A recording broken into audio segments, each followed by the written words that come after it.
आज की हमारी जो क्लास है प्रैक्टिकल में हमने आपको सूक्ष्मदर्शी बता चुकी हूँ। मैं सूक्ष्मदर्शी बताए थे ना दोनों, एक माइक्रोस्कोप ये वाला बताया था, एक ये बताया था। एक बताया था संयुक्त सूक्ष्मदर्शी, एक बताया था विच्छेदन सूक्ष्मदर्शी कंपाउंड, और एक और कौन सा डिसेक्टिंग माइक्रोस्कोप, दोनों बता चुकी हूँ। लेकिन केवल माइक्रोस्कोप से ही प्रयोगशाला का काम नहीं चलता। प्रयोगशाला में कौन कौन से उपकरण होना चाहिए। आप जब भी प्रयोग करते हैं तो आपको यहाँ स्कूल लाइफ से आप पढ़ के कॉलेज लाइफ में चले जाते हैं, लेकिन आपको उपकरण की जो एपरेटस हम यूज करते हैं प्रयोग करते समय उनकी जानकारी नहीं होती। और पिछले 2 सालों से कोविड पीरियड के कारण आपने बहुत अच्छे से प्रैक्टिकल नहीं किए। कुछ बच्चों ने किए, कुछ ने नहीं किए, हमने करवाए थे, लेकिन आपको प्रयोगशाला में कौन कौन से एपरेटस यूज में लेते हैं उसकी प्रॉपर जानकारी नहीं होती है और नहीं है। तो इसलिए पहले आप ये सब समझिए कि ये क्या क्या होते हैं, उसके बाद आगे आप प्रयोग करेंगे। तो हम बात करेंगे सबसे पहले जीव विज्ञान लैब के लिए। वैसे मैं आज यहाँ पे आपको सामान्य बताऊंगी कि सामान्य हमको फिजिक्स में, केमिस्ट्री में, बायो में सामान्य हमको कौन कौन से एपरेटस उपकरण जो है वो काम में आते हैं। लेकिन सबसे पहले हम बात करेंगे जीव विज्ञान विषय में या विज्ञान दोनों में, साइंस में। ये एक सबसे पहले माइक्रोस्कोप काम में आता है, जिस माइक्रोस्कोप का मैंने पूरी अपनी वीडियो बना चुकी हूँ और आपको भेज भी चुकी हूँ, दिखा भी चुकी हूँ। ये माइक्रोस्कोप कौन सा सूक्ष्मदर्शी कहलाता है? ये संयुक्त सूक्ष्मदर्शी। कौन सा? संयुक्त सूक्ष्मदर्शी। एक माइक्रोस्कोप जो है वो होता है ये यहाँ पे डिसेक्टिंग माइक्रोस्कोप, है ना, विच्छेदन सूक्ष्मदर्शी। किसी भी चीज की हम स्लाइड बनाते हैं मटेरियल की तो वो इसके अंदर हम देखते हैं। तो ये दोनों बात हो गई सूक्ष्मदर्शी की। अब बात करते हैं स्लाइड की। स्लाइड 2 तरह की, एक स्लाइड होती है बनी हुई तैयार, ये स्लाइड बॉक्स है, इसके अंदर ऐसे स्लाइड रखी रहती है। जैसे ये एक स्लाइड है, ठीक है, ये 2 स्लाइड, 3 स्लाइड, ऐसे कई स्लाइड्स है। ये स्लाइड्स इस तरह से बनी हुई रहती है, तो ये परमानेंट स्लाइड है। ये हर लेबोरेटरी में आपको मिलेगी।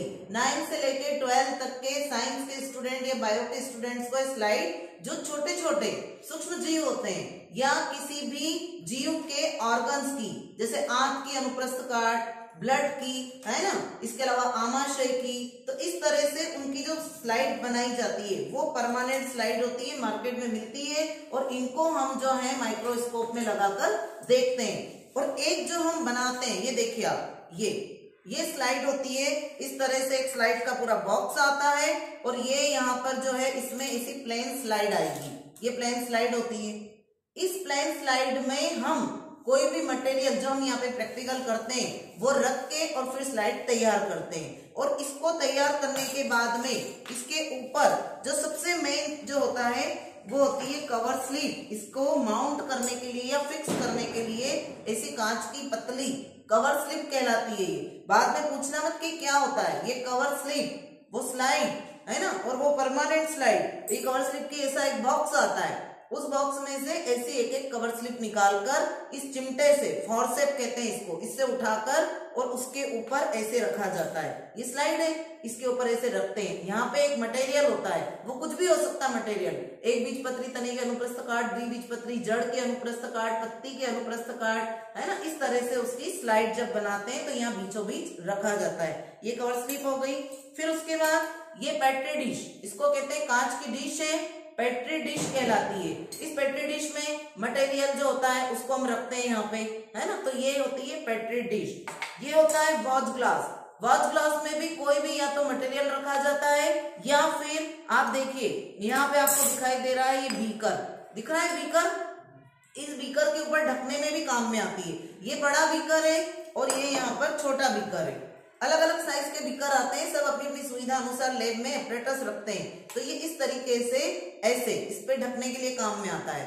तो ये बीकर, ये वॉच ग्लास और ये पेट्री डिश, ये पेट्री डिश, ये आपको नाम याद होना चाहिए।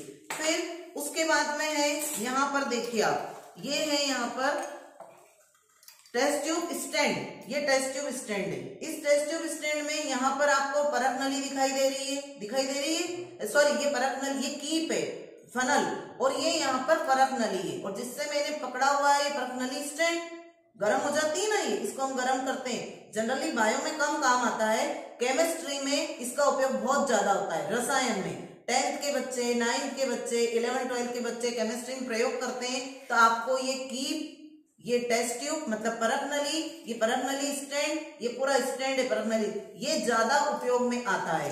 तो ये बायो में भी आता है लेकिन केमिस्ट्री में ज्यादा उपयोग में होता है।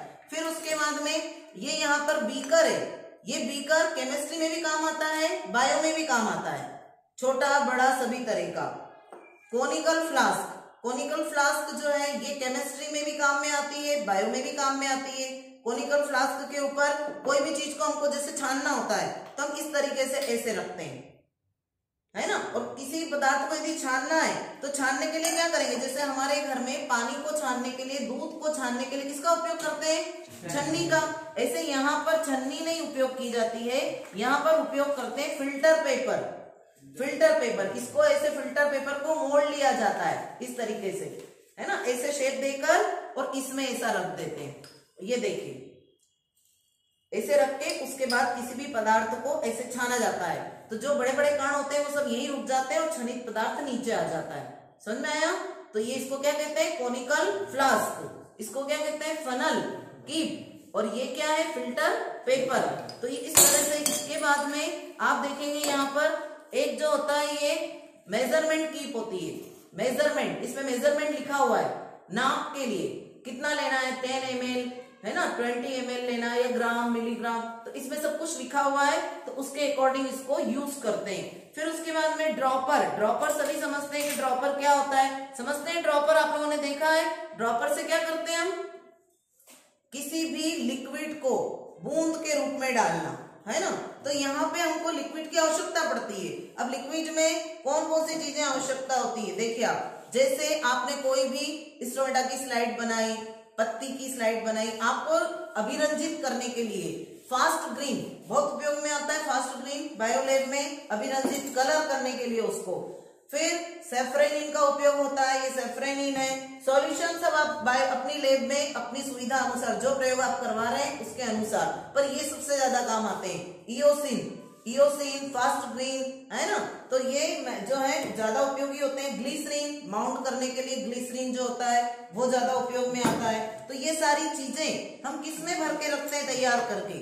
एक ही इस तरह की ट्रे होती है, पूरी स्टेनिंग ट्रे होती है। इस ट्रे में ये सारी कांच की बॉटल्स है, इन बॉटल्स के अंदर हम भर के रखते हैं, ठीक है। थोड़ा थोड़ा इन सब में भरेंगे, फिर उसके बाद में इनसे ड्रॉप के रूप में निकलती है जब हम स्लाइड बनाते हैं तब। पूरी पूरी बॉटल यूज में नहीं लेते, सारा इसमें भर लेते हैं थोड़ी थोड़ा, और जब हम प्रयोग करते हैं तो इसको कहते हैं स्टेनिंग रेक, ये एक रेक होती है।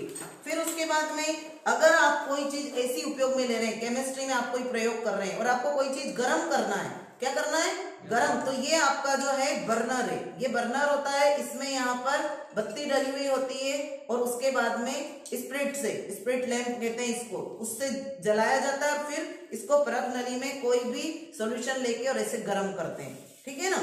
तो कहीं कहीं तो लैब में लगे हुए होते हैं बर्नर, गैस बर्नर जो होते हैं, और नहीं होते हैं तो ये टेम्परेरी वाले उपयोग में लिए जाते हैं। फिर निडिल, निडिल का उपयोग भी बहुत होता है। निडिल, निडिल का उपयोग कहाँ होता है, जब हम कोई स्लाइड बनाते हैं। सपोज करिए हम कोई स्लाइड बना रहे हैं, हमको कोई मटेरियल है, कोई झिल्ली है, मुड़ रही है, तो उसको सीधा करने के लिए, फैलाने के लिए, फोल्ड हो जाती है, उसको सीधा करने के लिए इस निडिल का हल्के हाथ से उपयोग किया जाता है, नहीं तो कोशिकाएं मर जाती है। तो ये इसका उपयोग करने के लिए निडिल।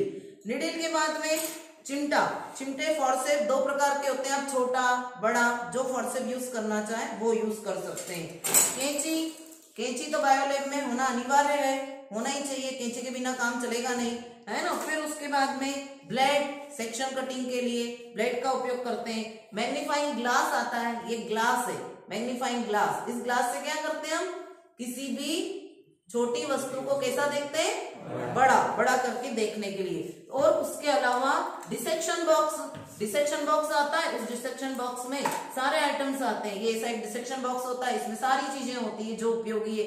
आप चाहें तो अलग अलग लेकर आए, आप चाहें तो डिसेक्शन बॉक्स पूरा लेकर आए जिसमें सारी सामग्री होती है। अब इन चीजों का उपयोग हम प्रायोगिक में करते हैं, लेकिन इसके अलावा जो लैब में और सामग्री रखी रहती है, आपको कई स्पॉट दिखाए मैंने, जैसे ये स्पॉट है, ये रेडी रहते हैं लैब में। ये जैसे स्टार फिश है, ये नागफनी है ना, ये किसके अंदर है, फॉर्मेलिन। फॉर्मेलिन एक प्रकार का सॉल्यूशन है, उसके अंदर है, ये रखे रहते हैं, प्रिजर्व रहते हैं, इससे खराब नहीं होते हैं, तो ये इसको प्रिजर्वेटिव है। तो इसके ये स्पॉटिंग ये तो बायोलैब में अनिवार्य है 9th से 12th तक के बच्चों के लिए, जो भी स्पॉट बच्चों के कोर्स में है उसके लिए जरूरी होता है। इन स्पॉटिंग को जब एग्जाम में स्पॉटिंग होती है तो इस स्टॉप वॉच का उपयोग किया जाता है, क्योंकि आपको 3 मिनट में एक स्पॉट करना होता है। तो 3 मिनट का टाइम दिया जाता है कि एक स्पॉट को पहचानो, उसका नाम लिखो, क्योंकि स्लिप चिपका देते हैं इस पे, देखिए आप ऐसे स्लिप चिपकी हुई है इस पे, फिर आपको पहचानना होता है कि क्या है, इसका नाम, इसका चित्र, इसका वर्गीकरण और इसका वर्णन। तो 3 मिनट में चेंज कर देते हैं टेबल कि आप दूसरी बेंच पे जाओ, ऐसे 4 स्पॉट 5 स्पॉट रखे रहते हैं, तो स्टॉप वॉच होना अनिवार्य है। फिर कुछ कंकाल होते हैं, या तो पूरा कंकाल तंत्र भी होता है, ह्यूमन स्केलेटन सिस्टम। फिर ये इस तरीके से रैबिट का है, रैबिट मतलब खरगोश, उसका स्केलेटन सिस्टम है ये रैबिट का।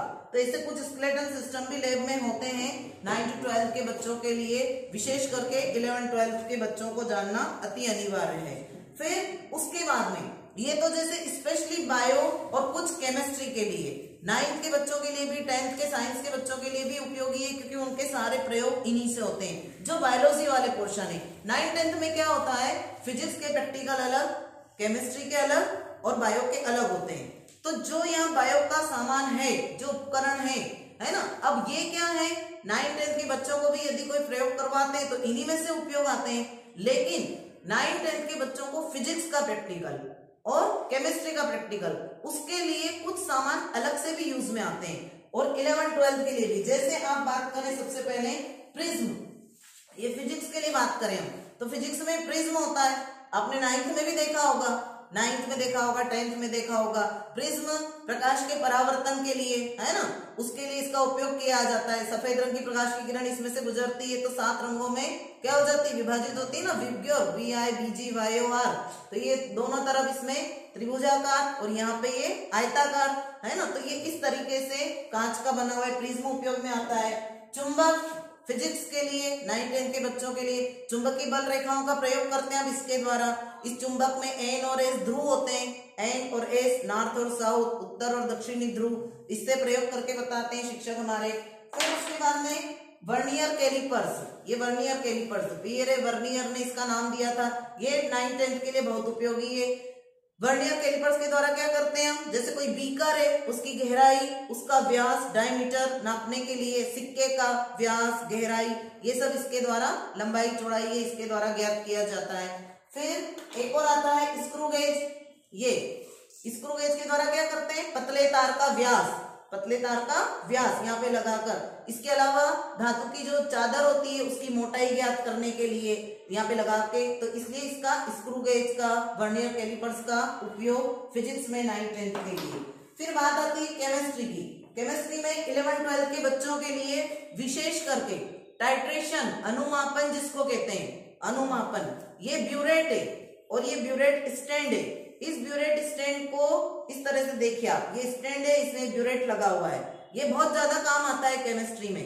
क्यों? क्योंकि इससे टाइट्रेशन किया जाता है, अनुमापन किया जाता है, तो इसको हम कहते हैं ब्यूरेट स्टैंड। और इस ब्यूरेट स्टैंड के साथ में ही उपयोग में आता है वो है पिपेट, ये पिपेट केमिस्ट्री के लिए। इसमें क्या करते हैं, यहाँ पे मुंह से कोई भी सॉल्यूशन को खींचना होता है, यहाँ पे पूरा लिखा हुआ है मेजरमेंट, कितना जो है मिलीमीटर है, कितना लीटर, जो भी इसमें लिखा हुआ है, यहाँ लिखा हुआ है 25 मिलीमीटर।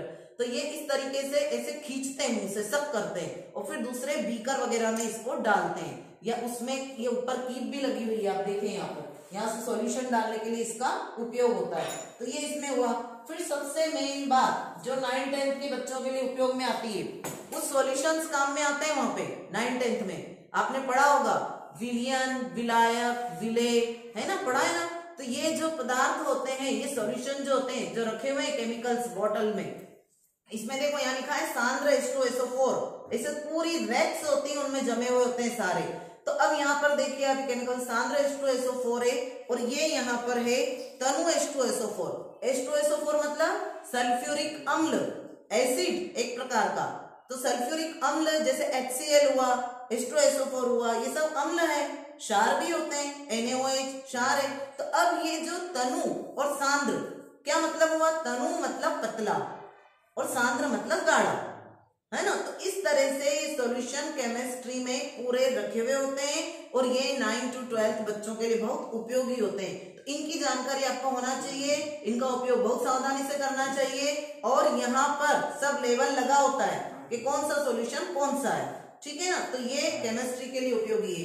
तो आपने जो 9th 10th के बच्चे साइंस के, उनके लिए फिजिक्स में vernier callipers, screw gauge, prism, है ना, ये सब उपयोगी, चुंबक, और इसके अलावा केमिस्ट्री में ये सॉल्यूशंस वगैरह हैं। बाकी ये बीकर, पिपेट, सॉरी, और ये यहाँ पे कीप हुई, बीकर, कोनिकल फ्लास्क हो गया, है ना, टेस्ट ट्यूब हो गई, टेस्ट ट्यूब स्टैंड हो गया, टेस्ट ट्यूब ये परख नली के स्टैंड है, स्लाइड, ये सारी चीजें 9th 10th के लिए केमिस्ट्री में भी काम में आती है। और बाकी जो पूरा सारा बताया वो बायो के लिए उपयोगी है। तो आपको जो है कहीं कहीं पे कोई किसी प्रयोग में, बायो में या केमिस्ट्री में इस खरड़ का उपयोग भी होता है, चीनी की बनी होती है, सीमेंट की बनी होती है। तो ये इतने सारे एपरेटस, अब वो डिपेंड करता है कि शिक्षक जो है आपके वो कौन सा प्रयोग आपको करवा रहे हैं, उसके अनुसार उनको सामग्री की आवश्यकता पड़ती है। पर कुछ कॉमन सामग्री ऐसी होती है जो 9th to 12th के लिए लैब में होना अनिवार्य है। दूसरा, अब कुछ जो रासायनिक पदार्थ होते हैं, जो रासायनिक पदार्थ, वो आप क्या प्रयोग कर रहे हैं उस प्रयोग के अनुसार आपको आवश्यकता लगते हैं, क्योंकि ये डिस्ट्रॉय हो जाते हैं, इनकी क्या हो जाती है, एक समय सीमा होती है, उसके बाद ये खराब हो जाते हैं केमिकल्स वगैरह। तो इनको क्या किया जाता है, कोई चूर्ण होते हैं, कोई पदार्थ होते हैं, तो वो हम जब जो प्रयोग करवा रहे हैं उसकी सुविधा अनुसार लैब में लेकर आते हैं। तो ये आप जब तक इनकी जानकारी आपको अच्छे से हो जाएगी तो आपको आगे कॉलेज लाइफ तक कोई दिक्कत नहीं होगी, और ये सबके लिए कॉमन है 9 to 12 के लिए। ओके।